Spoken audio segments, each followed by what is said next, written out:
All right. I just don't want to. She just tweeted a really funny tweet about me. All right, 2-2. Okay, we're going to look at graphs that keep all of the original data.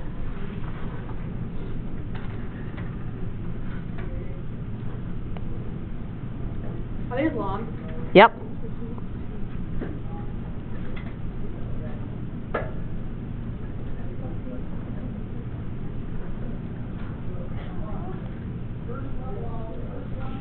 Okay, the graphs in tables we just got done doing, we grouped our data.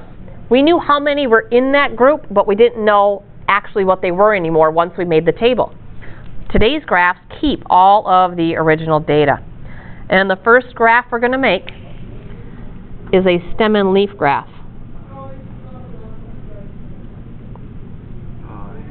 You hate these? Oh, I love these. Okay. Well, it's important, it's easy that you put all of your data in order. So place your data in order.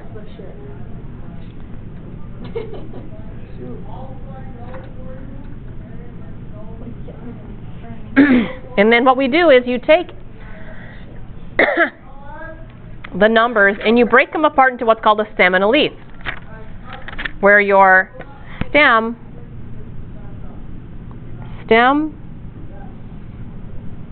is usually the tens digit,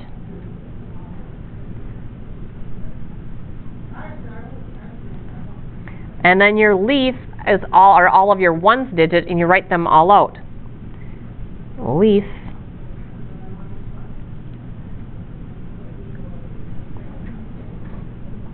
the ones digit. So I need you to go to page 52 and enter number 17 into a list and sort it. So get your calculators moving. Get them warming up. Yep. You remember how to put stuff in a list? Yeah. It's been a while?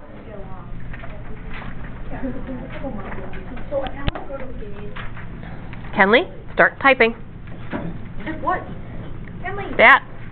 Edit. Number 17. Clear. Yes.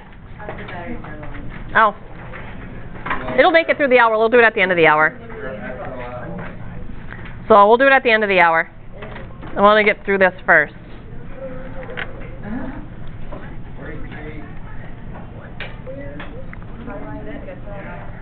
Stat, edit. Clear out a list.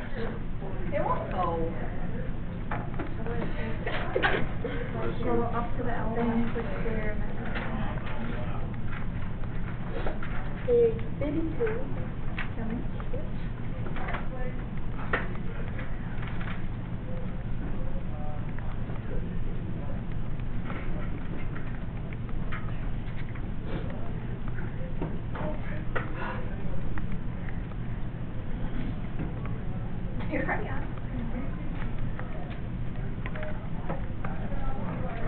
So we've got, that represents the amount of gallons of water consumed by 24 elements each day, in one day. Elephants. Did I say elements? Elephants. Okay, put them in order when you're done, and then I'll wait for you. Then go back in there. And then do what? Put them in order. Ascending, right? Yep.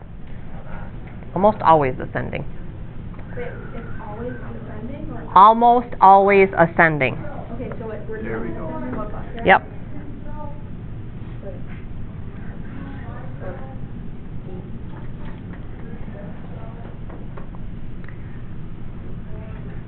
Gallons of water consumed by our elephants at the zoo.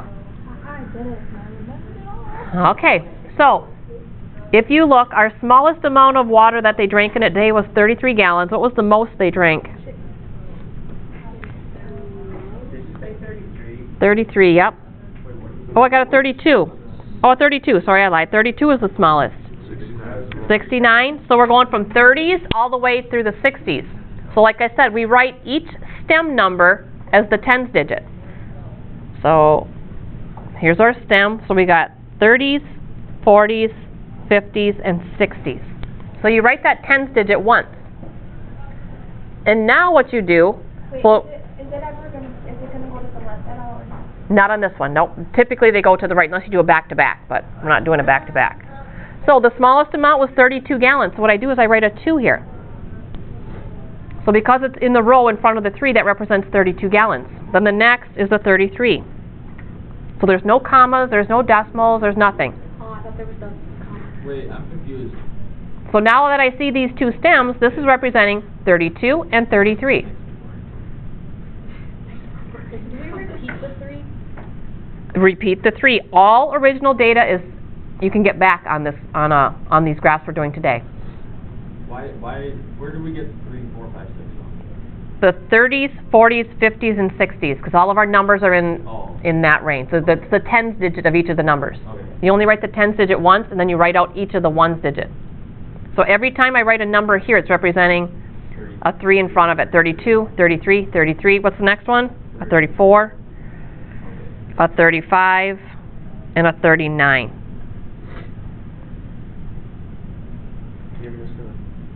Am I? How many 3s were there? I only got 2. Anybody else have 3 3s? 33? There's 2. Screwed up. I did not. You did too! Katie said I was good. Yeah, I think you're There's good. only 2 days. Come on, Matt. I might be wrong sometimes, just not all the time. Can't all be winners. Did you have too many entries? 41, 41, Oh, I wrote one wrong. 43, There's 44. commas in between. No commas. Well, what if they're like... 45. Oh, no commas. Never gonna be double. No commas. They're supposed to be streamlined graphs. What's that? Well, don't do it next time.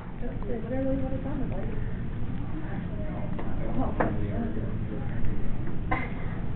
I mean, it sounded like a gorilla.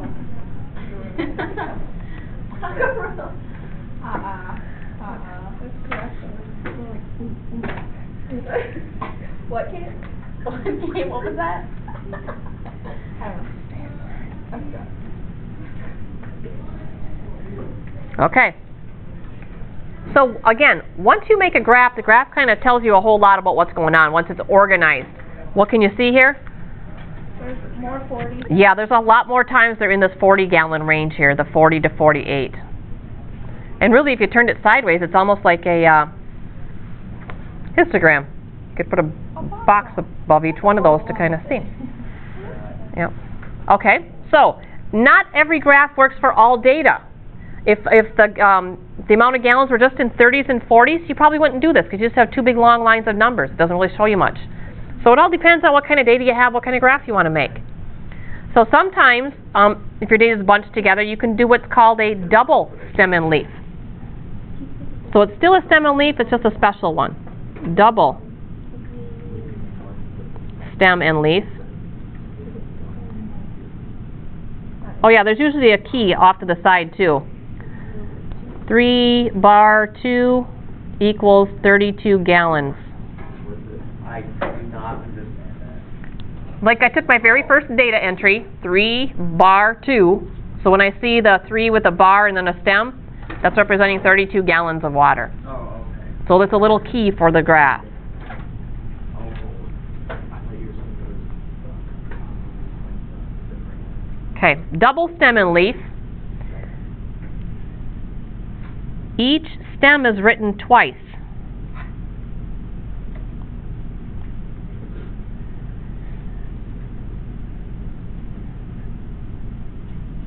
So we're going to make a double stem and leaf of this same data, so we don't have to make another list. So like I said, each stem is written twice. So that means I'm going to have 2 3s, 2 4s, 2 5s, and 2 6s. I can just squeeze that on my paper here if I write small enough. And again, a double stem may probably not. Double is different. Okay, so what you're going to do is you're going to take your, Well, listen, you're going to take your 30s and you're going to do the lower part of the 30s on the first one and the upper part of the 30s on the second one. Where's going to be our cutoff? 5 and above, give it a shove. Okay, so 30s, 31, 32, 33s, and 34s are going to be on the first one. 35s, 36, 37s, 38s, and 39s are on the upper one. So the 5 will go to the higher one. So if we look, I had, taken this row here, a 32, 33, 33, 34. Those first 4 are going to go here.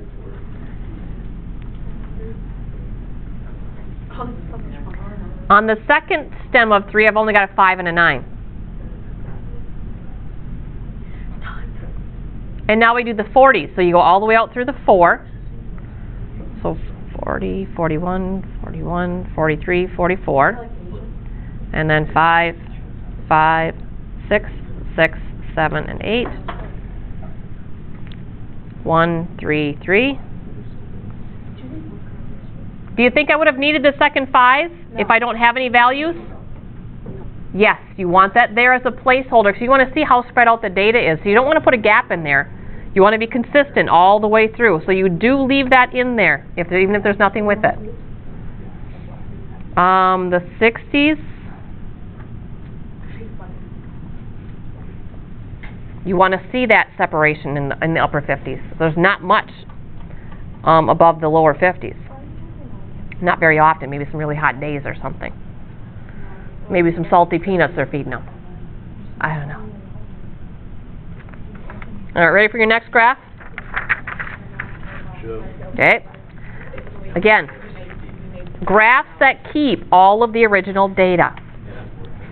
Is this a big graph or is it like a page file? About the same.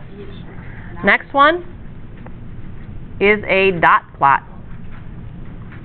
Oh my god, these are so much fun. Finley, no, they're Not not. about every guy. Wait, what was the last thing that you wrote down? I love it. Dot plot. They're really cool. And the sound- You need a number line. Do we need our books anymore? Yep. A number line. And then each data value is represented by a dot. You will. You will.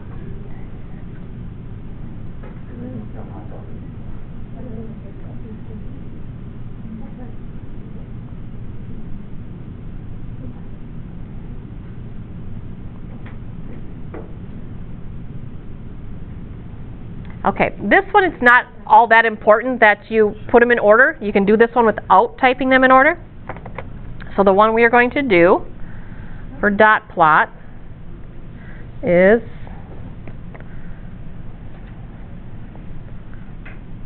number 21. So page 53, number 21.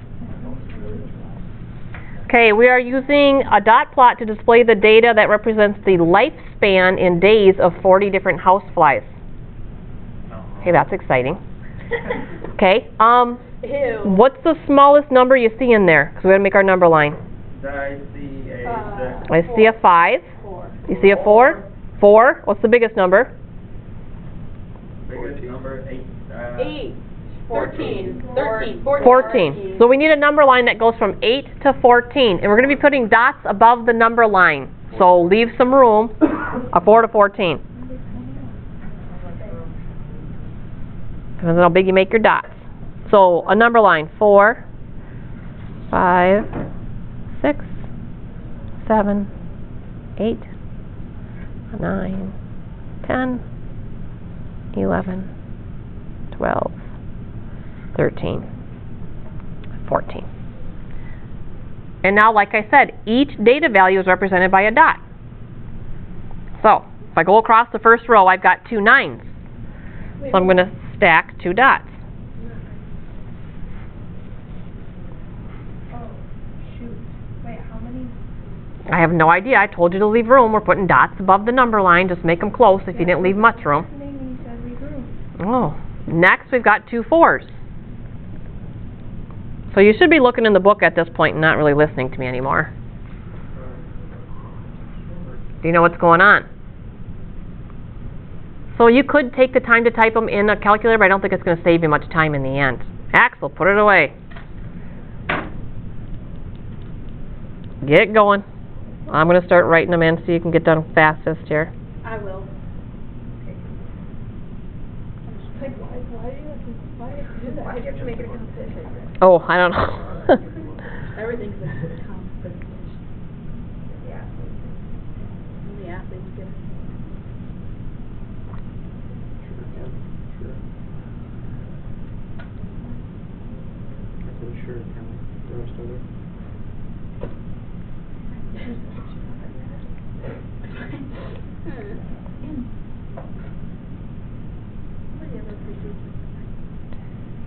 I did until we decided that.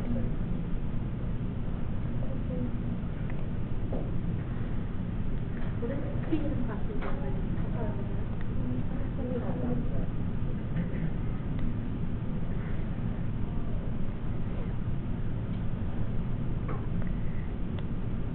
and they didn't give us like half of these numbers and how it goes.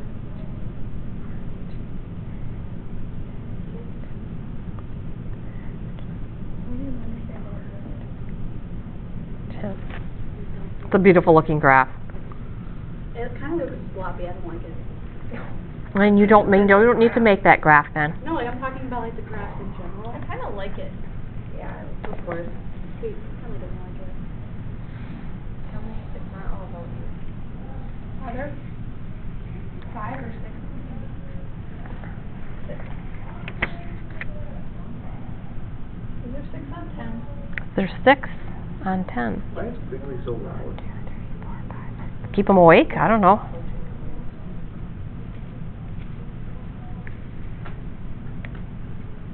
It looks like Morse code.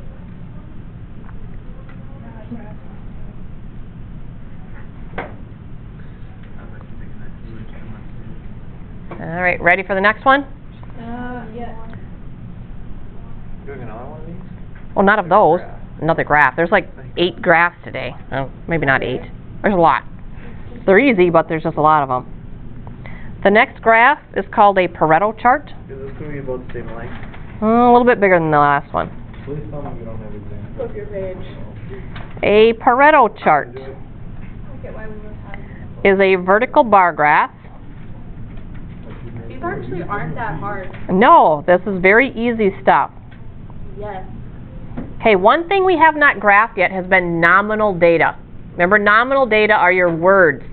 Like, what's your favorite color? You know, that kind of thing. The wordy stuff. We got to have graphs for that. We've got 2 options for that. Pareto chart and a pie chart.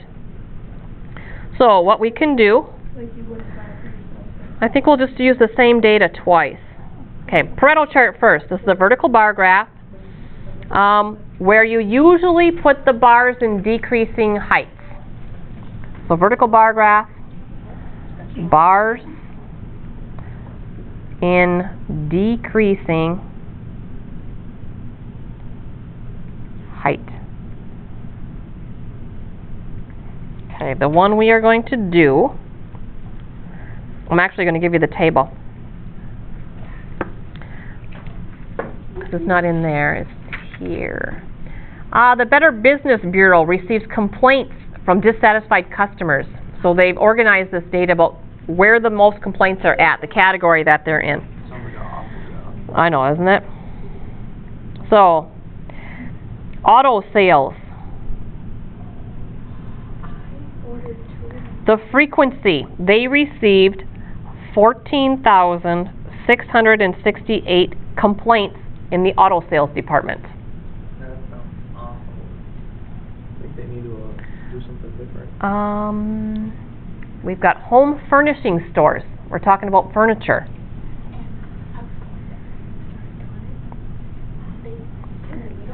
7,792 complaints. They put 2 chicken breasts in a bag and gave it to me.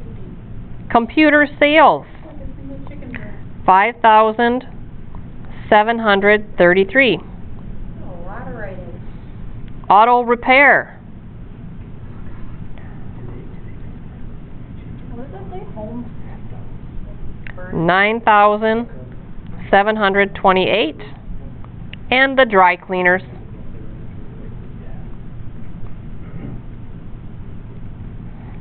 4,649 complaints. So we want to organize this into a bar graph of complaints, consumer complaints. And like I said, decreasing bar height, so the most complaints down to the least complaints. Wait, is that 9,000? Yep. Who complains about the dry cleaners? I don't know. I don't use them, so it's not me. I refuse to buy dry clean. If I see dry clean on the label, back on the rack. Why? I'm not paying that money. Huh? Just don't wash it. There's always that. A lot of old people. You just put some mothballs next to it and go. Okay, this is the first time we have not had a number line down here. This is not going to be a number line. Our frequency, how many complaints, yes, that's going to be a number line. So we've got to get up to, our biggest complaint was in the auto sales, about, let's just say 15,000. Let's count by thousands. Let's do it. I got to get up to 15 though. Maybe I better count by 2,000s? Let's go 2,000. No. But I'll make it big. 2,000, Not all of us use a full page for one example. 4, 6, 8, 10, 12, 14. Like I said, these are just vertical bar graphs. These bottom ones aren't, that's not a number line. We're just going to label it as to the category of the complaint. So again, highest to lowest, and I did not give them to you in order, except for the first one, auto sales. Oh, we have to label it highest to lowest? Yep, Okay, so let's do auto sales. yep, and it doesn't matter how wide your bar is. So again, you see little style points sometimes on these graphs. Sometimes they make the bars all decorated in different patterns and different colors. That's the origin. I don't get that. It's not a number line. This is not a number line down here, because this is going to represent auto sales. I'm gonna write that in the bar. Does it mean you can't start sales at the axis? You certainly can. Oh, okay, well, I just was assuming that. Yep. You can put space between the bars if you want, because it's not a number line. You can make the bars touch. It doesn't matter. There's all kinds of style points you can put in here if you want. You can do anything you want with it. I love style points. What's our next highest? Oh my God. Auto repair. That's going up to almost 10,000. Oh, crap. So if you want to make the bars touch, you can. You don't have to make them touch. We're gonna touch. And you just label the bar, auto repair. Sometimes you'll see them put the exact amount at the top of the bar. So people don't have to estimate. They know exactly what it is. Well, I'm good. Does that have to be there? No, it's style points again. Next one is 77. It's about there.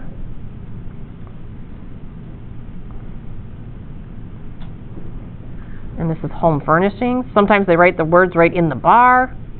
That's what I'm doing. Congratulations, do you want a cookie?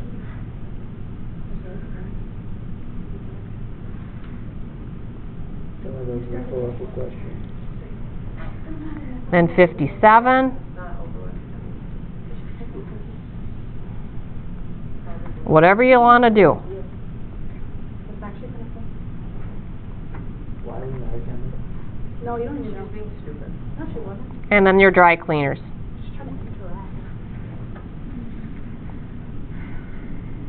Gotta bring Casey over. She'd love it. That's what that brings.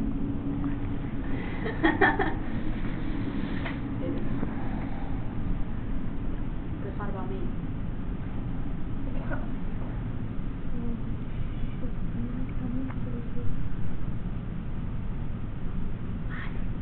Okay, next one is a, we could have, instead of doing this, we could have made a pie chart. I like pie. Okay, we want to know how to make a pie chart correctly.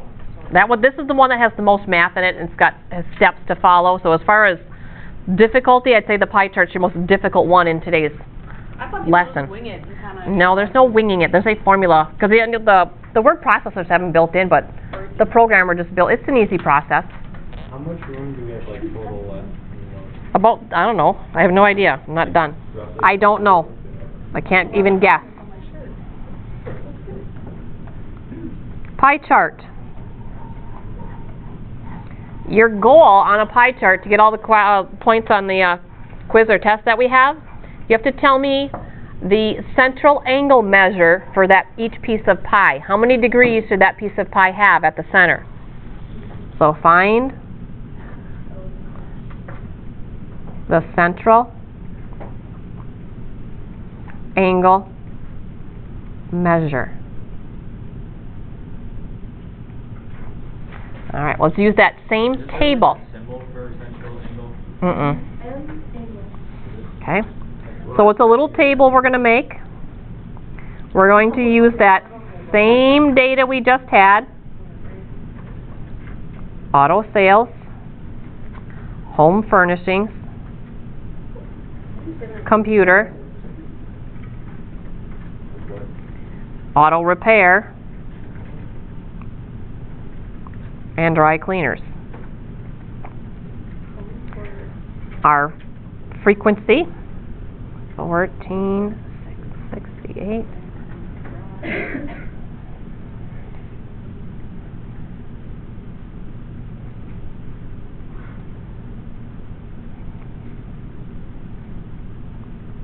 Why is that so long? Because our goal is to end up with the central angle measure in the end.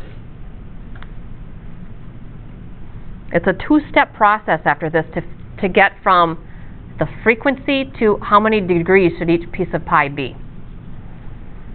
Because you want it to all be proportional. Okay, what do you think is the first step here? We should divide it by the total. So find the total because we don't know it. So the very first thing you want to do is total up the complaints. How many total complaints were there? You're welcome. So we want a total here. So, let me help you out. 14,668 plus 7,791.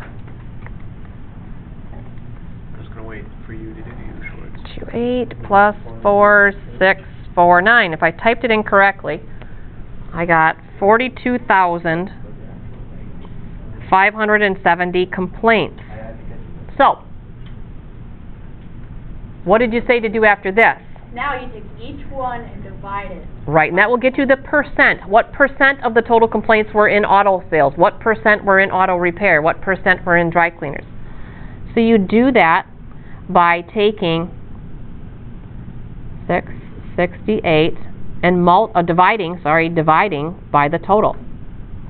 42. I'm not going to divide it out. I'm just going to write some of these out. 7 divided by 14,2,570. Same all the way down. Get the idea?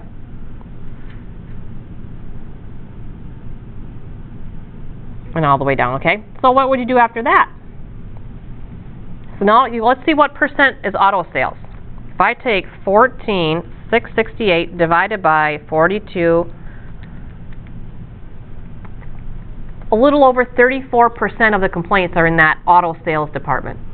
How do I make my circle represent about 34% of the circle? You draw a circle and then get that one. What is a full circle in terms of degrees? 360. 360. How would I get about 34% of that 360 degrees? What's my math? 34 divided by 360. Times that by 360. So your last step is to take your percent and multiply by 360. So I'm just going to hit times by 3 and do this all in one line.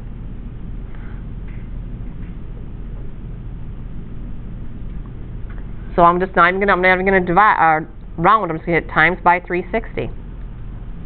So we're going to make this first one about 124 degrees.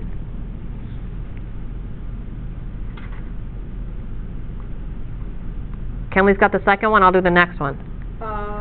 Okay.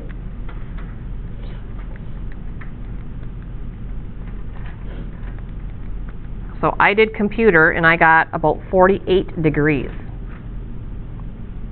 Kenley, did you do the home furnishings? Not yet. Anybody Okay, else? I have about 65, well, let's go 66 degrees. All right, yeah. Yeah, let's go to whole degree. We're not going to get that technical. 66 degrees. Okay, there's 2 left. I'll do dry cleaning. 40. You want me to do the other one? Yep, The auto roof? pair. Okay. So you get your percent and you times that by 360. So about 39 degrees here. And 82 degrees. And 82 degrees.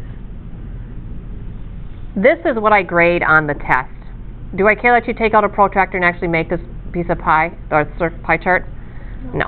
But we'll just roughly estimate here, just so you remember what they look like, and they're labeled.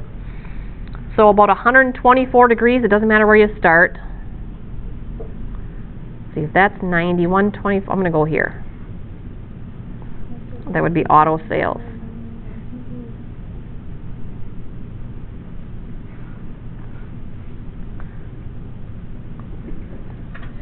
And then a 66.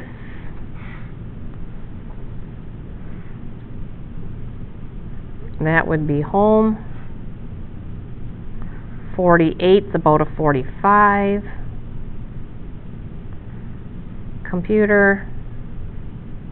82 is almost a 90. Oh, that wasn't very good. Close enough. And then the dry cleaners. I didn't do a very good job there. Go over That's how there. they do it. And that's how they do it. So no. So you got to get your total, divide each one by total, multiply by 360 to get your piece of pie.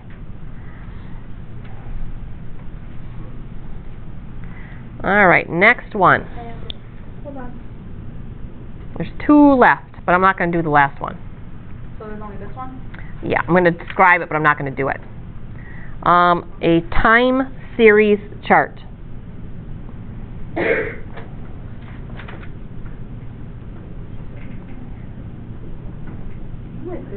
Chart. It's a graph. Okay. This is when you've got time. Time meaning years, like maybe the quarterly earnings for a business, or maybe their earnings over the last 10 years. So you'd have your 2005 to 2015, and then the earnings as a dot. It's a scatter plot.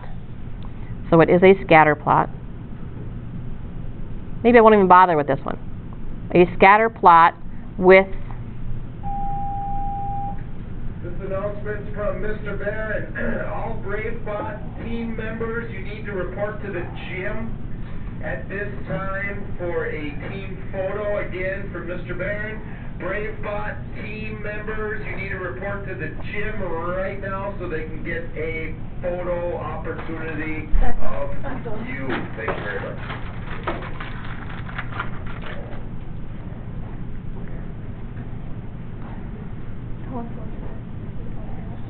And I'm just going to make up some points along here. They're not connected. It's just a scatter plot.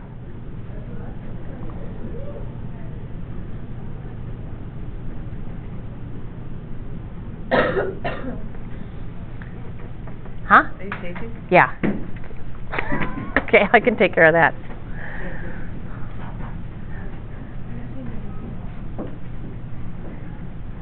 Okay, and then your last graph you've done for a long, long time. Those are just scatter plots when you want to compare 2 pieces of data.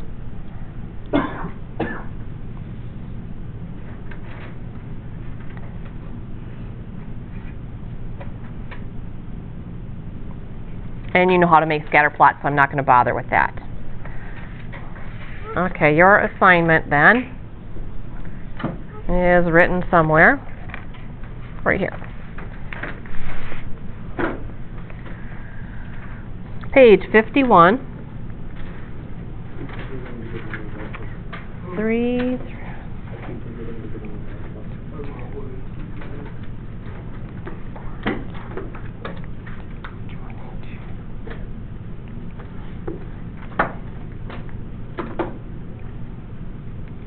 Okay, there you go. Holy crap. They aren't bad.